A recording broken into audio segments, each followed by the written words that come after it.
లోక్సభ ఎన్నికలు టీఎస్ఆర్టీసీకి భారీ ఆదాయం తెచ్చిపెట్టాయి. ఎన్నికల సమయంలో 3,500 పై చిలుకు బస్సులను 2 తెలుగు రాష్ట్రాలకు ఆర్టీసీ నడిపించింది.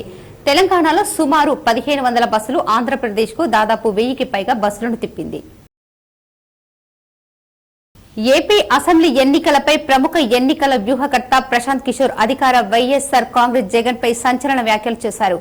ఓ టీవీ ఇంటర్వ్యూ కార్యక్రమంలో ఆయన పాల్గొన్నారు. ఈ సందర్భంగా ఆసక్తికర వ్యాఖ్యలు చేశారు.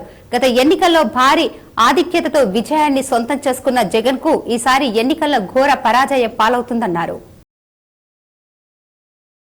వరికి 500 రూపాయల బోనస్ ఇవ్వాల్సిందేనని డిచ్పల్లిలోని తల్లి తెలంగాణ విగ్రహం వద్ద ధర్నా నిర్వహించారు. ఈ కార్యక్రమంలో మాజీ ఎమ్మెల్యే భాజిరెడ్డి గోవర్ధన్ పాల్గొన్నారు. బీఆర్ఎస్ ఎమ్మెల్సీ కవిత చాలా ధైర్యంగా ఉన్నారని ఆ పార్టీ నాయకుడు ఆర్ఎస్ ప్రవీణ్ కుమార్ తెలిపారు. ఢిల్లీ లెక్కర్ స్కామ్ లో నిర్దోషిత్వాన్ని నిరూపించుకుంటాననే నమ్మకంతో ఆమె ఉన్నట్లు పేర్కొన్నారు. ప్రపంచ వ్యాప్తంగా ఉప్పు వాడకం అధికం కావడంపై ప్రపంచ ఆరోగ్య సంస్థ WHO ఆందోళన వ్యక్తం చేసింది. దీనివల్ల అధిక రక్తపోటు, గుండె జబ్బులు, గుండెపోటు సంభవించే అవకాశం ఎక్కువగా ఉందని హెచ్చరించింది.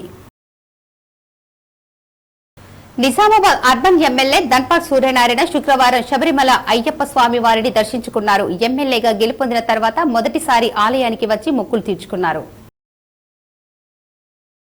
నాణ్యత ప్రమాణాలకు అనుగుణంగా సేకరించిన ధాన్యాన్ని వెంటనే ట్యాగ్ చేసి మిల్లులకు తరలించాలని జిల్లా కలెక్టర్ జితేశ్వరి పాటిల్ కొనుగోలు కేంద్రాల నిర్వాహకులకు సూచించారు.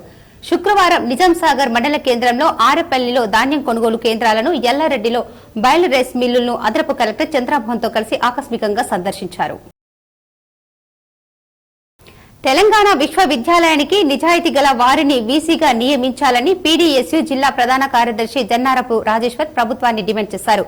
ఈ సందర్భంగా తెలంగాణ యూనివర్సిటీ తేయు పీడీఎస్యూ కమిటీ ఆధ్వర్యంలో యూనివర్సిటీ బాయ్స్ హాస్టల్ వద్ద ప్రెస్ మీట్ నిర్వహించారు.